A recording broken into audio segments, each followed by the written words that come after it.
Fala pessoal, hora de começar aqui um conteúdo novo, módulos 38 e 39 da frente 2 da nossa apostila 3 e nós vamos falar a partir de agora sobre cilindros. Já começando a comentar a respeito da diferença que existe entre um cilindro e as figuras que a gente estava vendo anteriormente, os prismas e as pirâmides. Dentro dos prismas, inclusive, a gente viu paralelepípedos e cubos.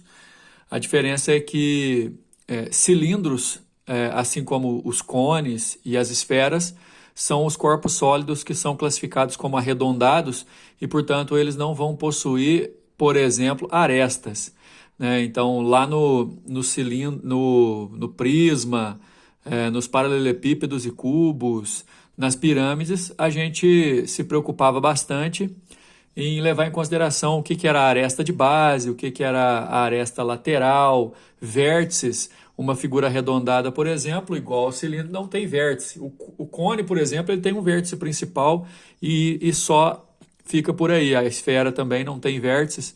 Então, a gente vai começar a ver a partir de agora umas figuras que são um pouco diferentes. Destaque, por enquanto, para o cilindro circular reto, que a gente vai ver aí logo em seguida, mas primeiro a gente tem que analisar a definição do que seria um cilindro, para a gente poder, inclusive, reconhecer os seus elementos e saber nomeá-los e utilizar as características desses elementos para a resolução dos nossos exercícios. Então, aqui na figura vocês estão vendo dois planos paralelos e não coincidentes, paralelos distintos, um plano alfa e um plano beta.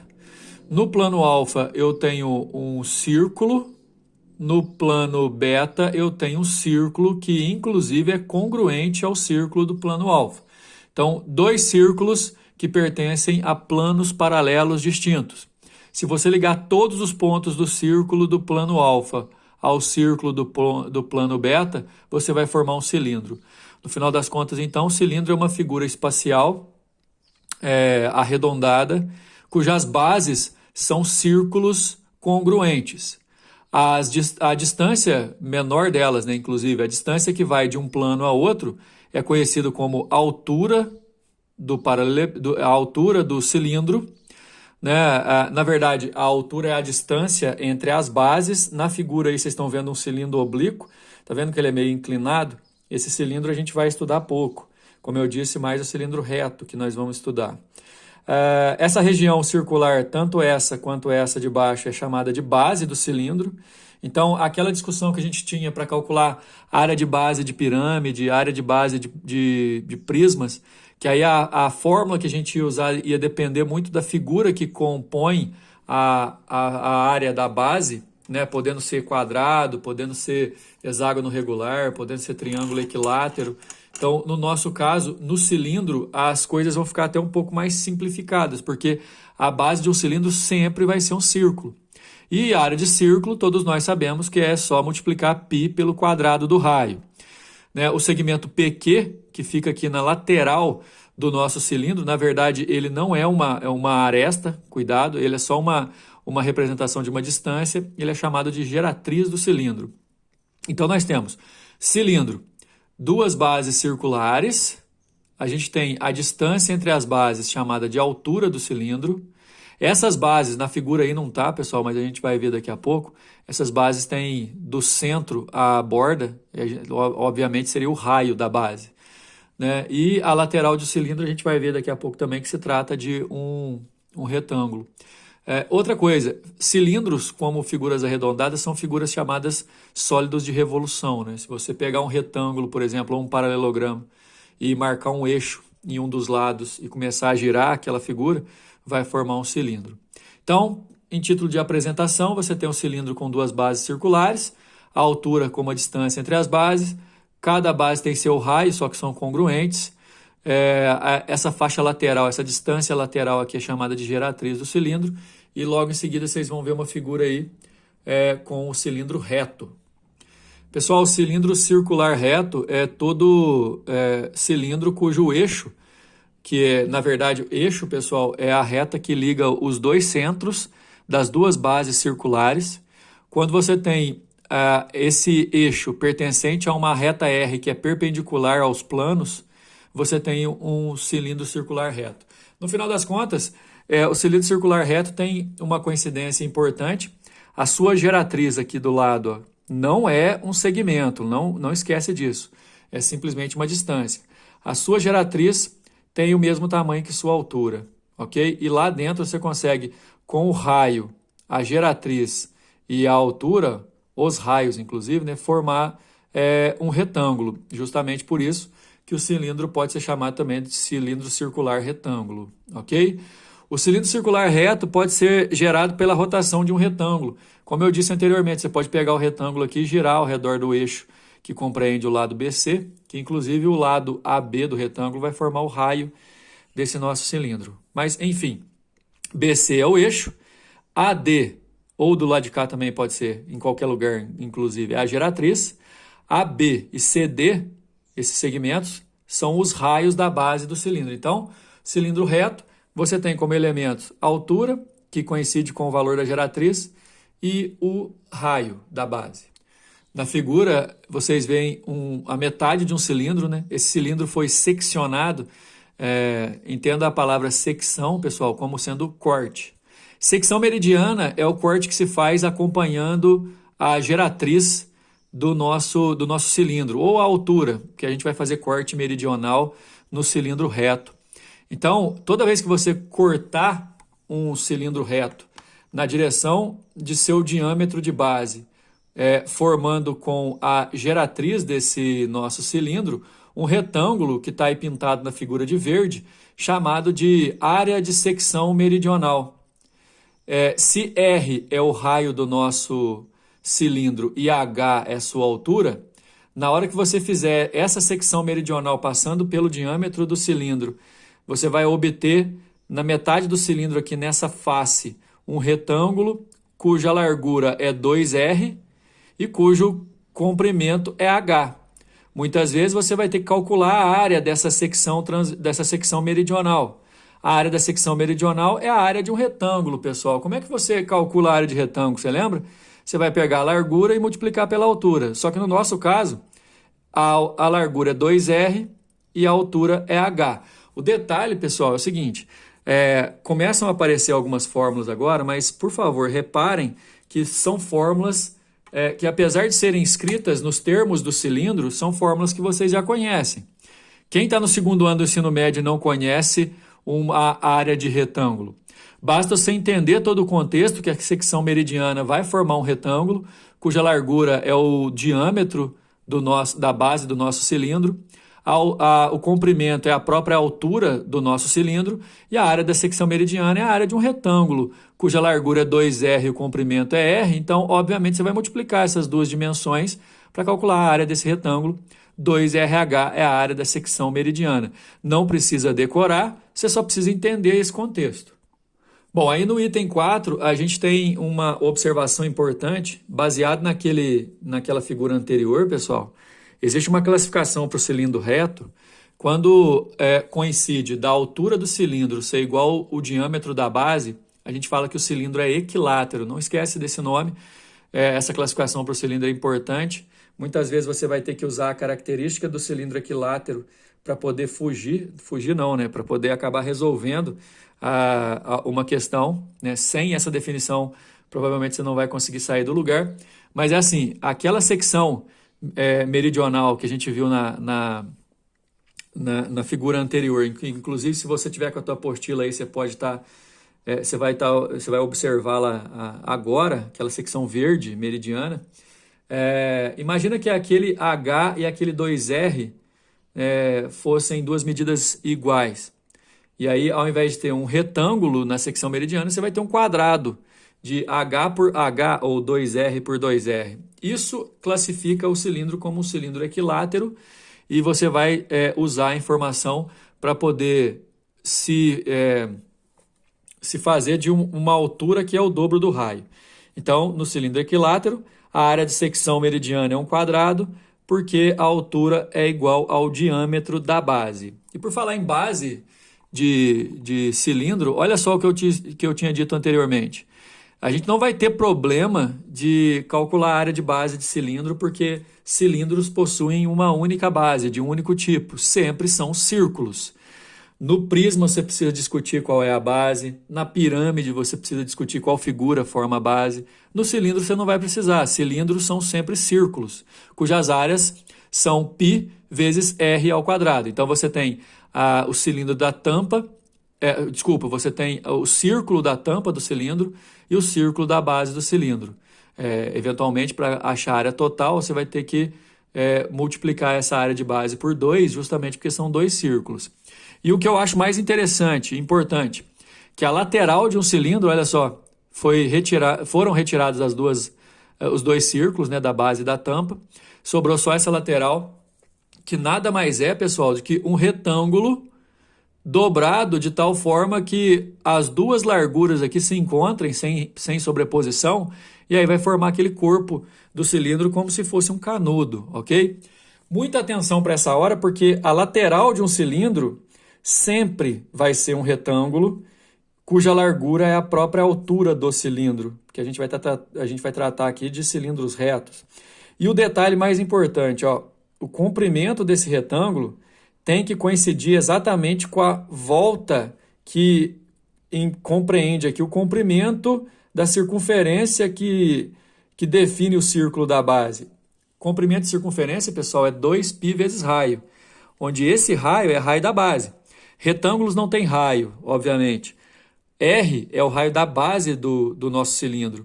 Então, como eu disse anteriormente, todos aqui sabem calcular a área de retângulo. Vai aparecer logo em seguida aí uma fórmula para a área lateral do cilindro, mas não é para você encarar como se fosse uma fórmula nova. Por quê? Porque você consegue olhar o cilindro e definir sua altura, que ao mesmo tempo é a largura do nosso retângulo que forma a lateral do cilindro. Você consegue lembrar que o comprimento de uma circunferência é 2πr, portanto, quando você for formar um cilindro, para a base ter um raio R, esse retângulo que você vai usar para a lateral tem que ter um comprimento de 2πr. Então, como é que calcula a área de retângulo? Eu vou multiplicar esse 2πr por esse h. 2πrh é exatamente a área lateral de um cilindro. Então, ficou tranquilo. πr ao quadrado, a área do círculo, é a área da base. 2πr, que é o comprimento da circunferência, vezes h, que é a altura do nosso cilindro, coincide com a área desse retângulo, que porventura é a lateral do nosso cilindro, então 2πrh é a nossa área lateral. Sendo 2πrh nossa área lateral, lembrando que aqui 2πr é o comprimento da circunferência, que tem que ser o comprimento do retângulo, que forma a lateral. H é a largura do retângulo e ao mesmo tempo, e mais importante, a altura do nosso cilindro. Nesse caso, você tem como definir a área da base e a área lateral. Então, a área total, você tem duas bases, por isso multiplica por 2, e você soma com a área lateral para dar a área total do cilindro. Obviamente, por se tratar de uma figura espacial, tridimensional, o cilindro tem volume. E calcular o volume de um cilindro é muito parecido com calcular o volume de um prisma. Basta você multiplicar a área da base pela altura. Aqui a fórmula do volume do cilindro é fixa, porque a área da base é sempre a área de um círculo, né? A área da base vezes a altura, a área da base sempre vai ser π vezes raio ao quadrado, e aí você multiplica pelo h para achar o volume. Então, o volume de um cilindro, π vezes r ao quadrado vezes h, justamente porque é a área da base vezes a altura. Bom, agora é hora de praticar esses conteúdos e essas definições no exercício. Vamos lá? Exercício número 1 diz o seguinte: determinar a área da base, a área lateral, a área total e o volume de um cilindro reto cuja base, o raio da base mede 5 metros e a altura mede 3 metros. Aqui a gente tem um desenho, não é obrigatório você fazer o desenho, obviamente, mas a partir do momento que você tem altura e raio do cilindro, você pode calcular qualquer coisa, porque tudo vai ser em função dessas duas medidas que o cilindro tem. Lembrando que a gente não precisa de muita decoreba para o cilindro, porque são relações que a gente já conhece de algum tempo. Por exemplo, a área da base, a base de um cilindro é sempre um círculo. Portanto, a área da base vai ser a área do círculo cujo raio é 5. π vezes raio ao quadrado, 5 ao quadrado dá 25, então a área da base é 25π, como está em metro quadrado.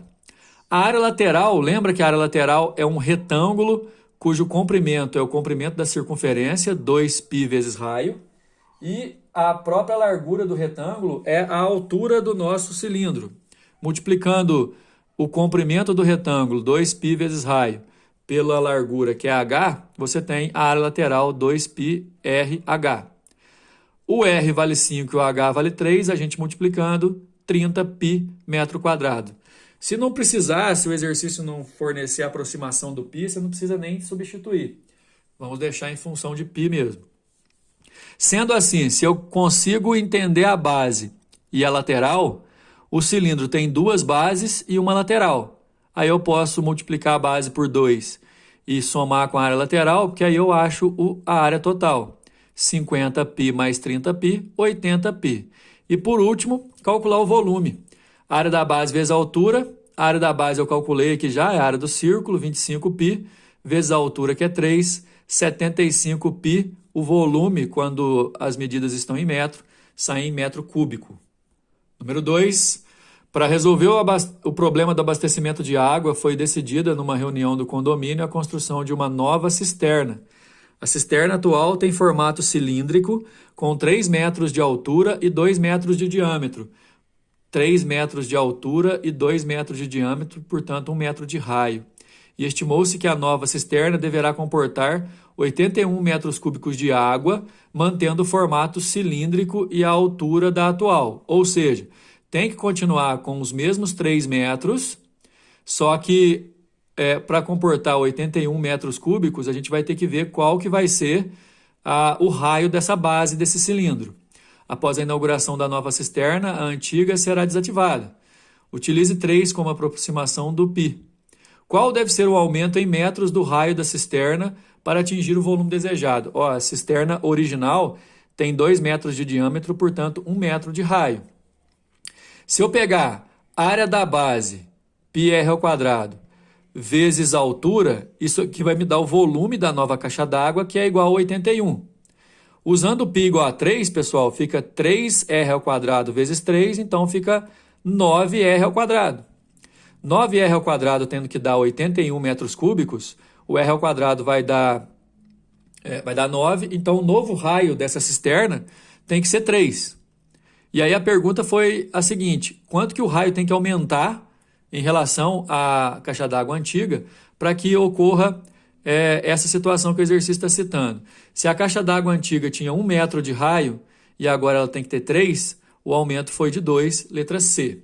Detalhe, pessoal, eu deveria passar para o número 3 agora, mas eu fiz uma confusão e eu resolvi o exercício número 3 junto com os exercícios do módulo 39. Portanto, eu vou colocar o exercício número 4 a partir de agora. O exercício número 3 desse módulo 38 está lá junto com os exercícios do módulo 39 que vocês vão ver no próximo horário, beleza? Número 4. Para construir uma malha de esgoto, um cilindro com 2 metros de diâmetro e 4 metros de altura, de espessura desprezível, foi envolvido homogeneamente por uma camada de concreto contendo 20 centímetros de espessura. Supondo que cada metro cúbico de concreto custe R$10 e tomando 3,1 como aproximação do π, então o preço dessa manilha é igual a manilha está desenhada aí na figura, pessoal. Você tem, na verdade, 2 cilindros, só que o cilindro de dentro é vazado. Essa parte aqui interna é por onde o esgoto deve passar, portanto, isso aqui é vazio. Ou seja, o volume dessa figura, que foi formada inteira de concreto, é o cilindro de fora menos o cilindro de dentro. Ou seja, eu vou pegar o volume do cilindro grande, o volume do cilindro pequeno e subtrair. Aí o que acontece? A espessura da camada de concreto tem que ser 20 centímetros e a manilha original ela tem 1,2 metro de raio, portanto. Por que isso? Ó? São 2 metros de diâmetro, portanto o raio dela tem que dar 1 metro. Essa daqui, ó, manilha original. Ela vai ser envolvida por uma camada de concreto de 0,2 metro ou 20 centímetros, então o cilindro de fora acaba tendo um raio de 1,2, certo? Se você fizer a área da base vezes a altura do cilindro de fora, menos a área da base vezes a altura do cilindro de dentro, você vai ver que você vai poder colocar o π em evidência. Aqui foi direto, eu vou fazer para vocês verem. Olha só, esse é o volume do cilindro grande, πr² vezes h. E esse é o volume do cilindro pequeno que deve ser subtraído porque ele é vazio. πrzinho ao quadrado vezes h. Aliás, vamos colocar h maiúsculo nos dois porque a altura de ambos é a mesma. E aí eu posso colocar tanto o π quanto o h em evidência. Colocando em evidência, dentro do parênteses vai ficar r ao quadrado menos rzinho ao quadrado, aí a gente vem para cá, ó. π vezes 1,2 ao quadrado, que é o r, menos 1 ao quadrado, que é o rzinho, vezes 4, que é a altura. Aproximação do π, 3,1. Aqui vai dar 1,44 menos 1, que dá 0,44, vezes 4, dá um volume, ó, de 5,456 metros cúbicos. Só que o metro cúbico de concreto custa R$10. Então, para saber o custo, basta eu multiplicar esse volume de concreto por R$10, que vai dar R$ 54,56. Aí a gente finaliza esse módulo. Até o próximo.